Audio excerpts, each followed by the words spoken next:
think of Greece, your mind probably jumps straight to this: sun-drenched islands, whitewashed buildings, and blue domes. But what if I told you that one of the most stunning cities in Greece actually looks like this?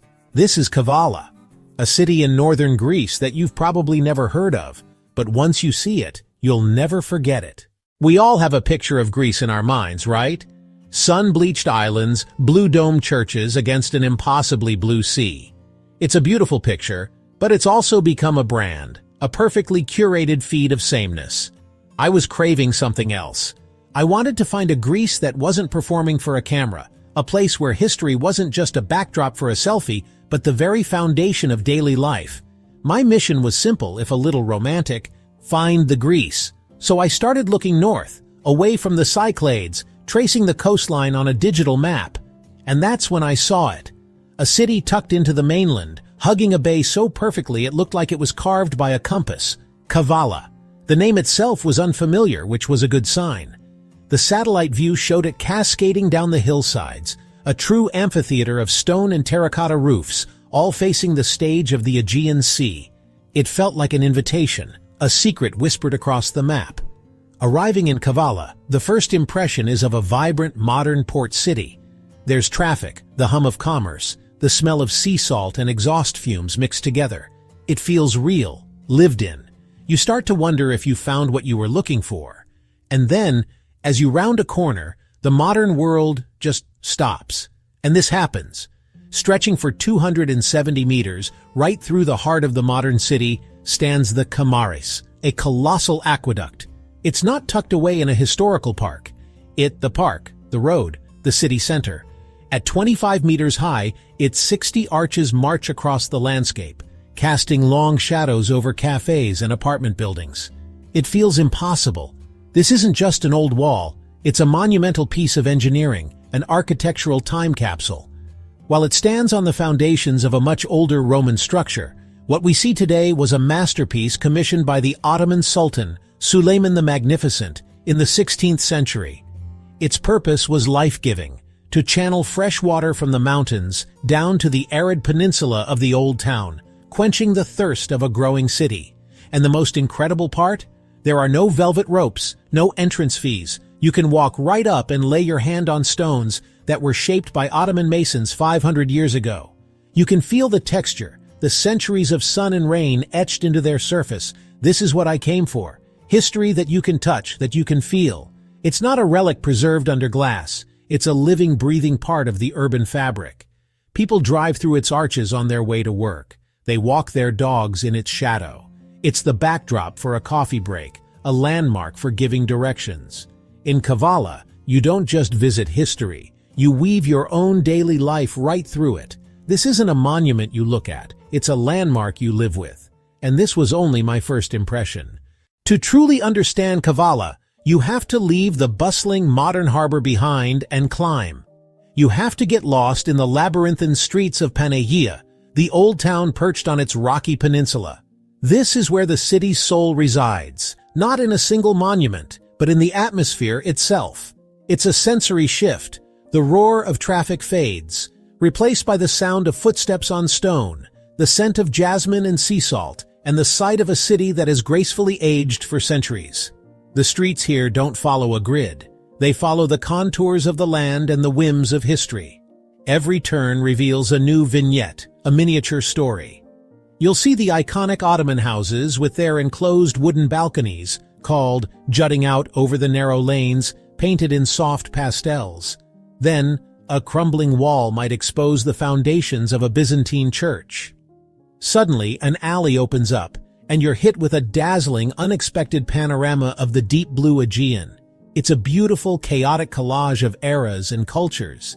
It feels like time didn't just forget to organize itself here.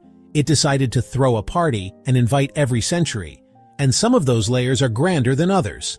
Take the Imaret, a breathtaking example of late Ottoman architecture that dominates the western flank of Panagia. It was built in the early 1800s as a gift to his birth city by Muhammad Ali Pasha, the Albanian commander who rose to become the ruler of Egypt and Sudan. Originally, it was a sprawling complex, and housing a religious school, a soup kitchen, and a place of learning for the entire region. It was an act of immense philanthropy. Today, its purpose has shifted, but its spirit of tranquility remains. It's been meticulously restored into one of the most unique luxury hotels in the world. Walking through its serene courtyards, with their graceful arches and bubbling fountains, you don't feel like you're in a museum. This isn't history preserved behind glass.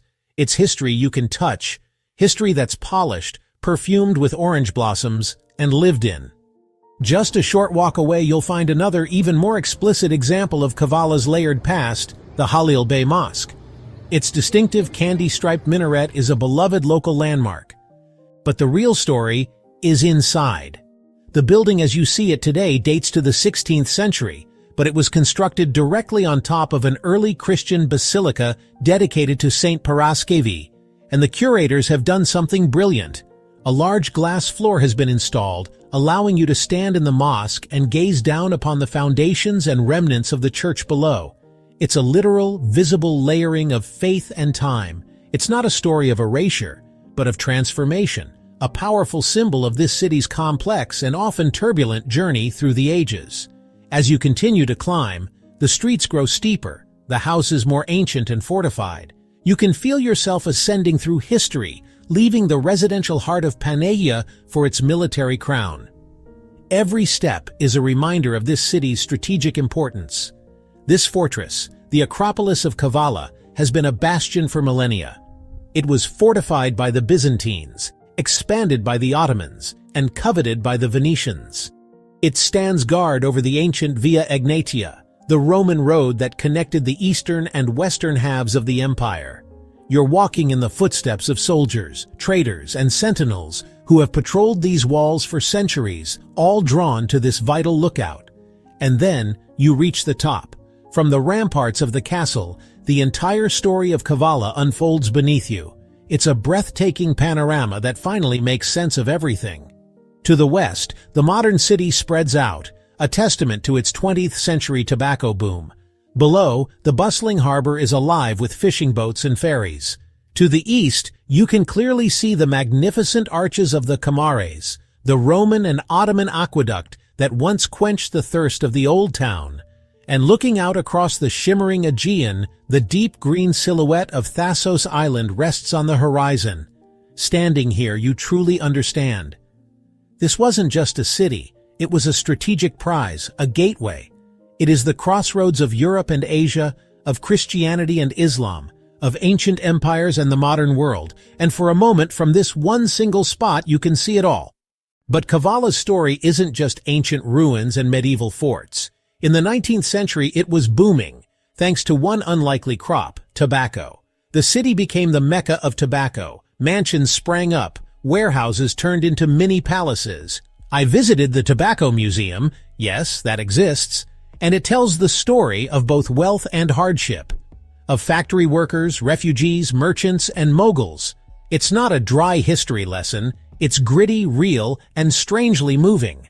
Need a break from the history? Kavala's got you covered. There are beaches right at the city's edge, like Kalamitsa, perfect for a lazy afternoon. But if you've got a car, head 20 minutes west to Amalfoy Beach. Amalfoy means sand dunes, and this beach?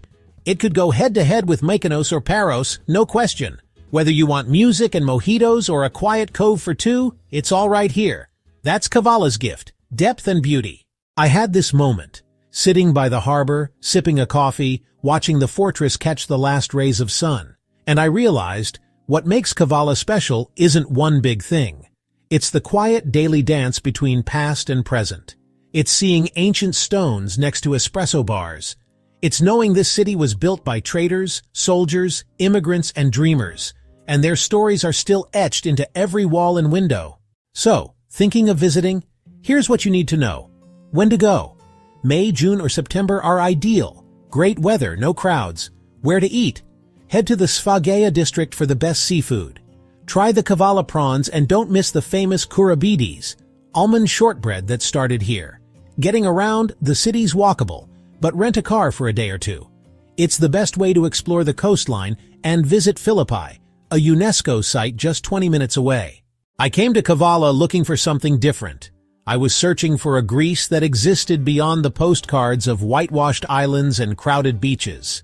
I wanted to find a place with a pulse, a city that was living its history, not just preserving it for tourists. And here in this northern port, I found a place that not only met but completely surpassed those expectations, surprising me at every single turn. From the moment I first saw the colossal Kamares aqueduct slicing through the modern city, I knew this was a place of contrasts. It's a city where you can wander from the echoes of the Ottoman Empire in the Panagia old town to the vibrant energy of the harbor where the day's catch is being unloaded. It's the taste of a local almond cookie that melts in your mouth, and the genuine smiles from people more interested in sharing a story than just making a sale. That's the thing about Kavala. It's not flashy, it's not trendy, but it's profoundly real and absolutely unforgettable. It's a city that feels lived in, comfortable in its own skin. It's in the quiet moments, watching the sun dip below the horizon from the fortress walls, or simply sipping a strong Greek coffee as the world goes by. These are the moments that don't always make it into the travel guides, but they are the ones that weave themselves into your memory. This journey has been a powerful reminder that the most rewarding travel experiences often happen when we venture off the well-trodden path. And that makes me curious about your own travels. Have you ever stumbled upon a hidden gem, a city, or a town that wasn't on your list but ended up completely capturing your heart? Let me know in the comments. I genuinely love hearing your travel stories. It's how we all find our next Kavala. And if you enjoyed this little trip to the other side of Greece, and you believe that the best adventures are found off the beaten path, then please consider hitting that like button. It truly helps our community grow. Better yet, subscribe and turn on notifications so you don't miss what's next. We're just getting started on our quest to uncover the world's most authentic and overlooked destinations. Until next time, keep exploring.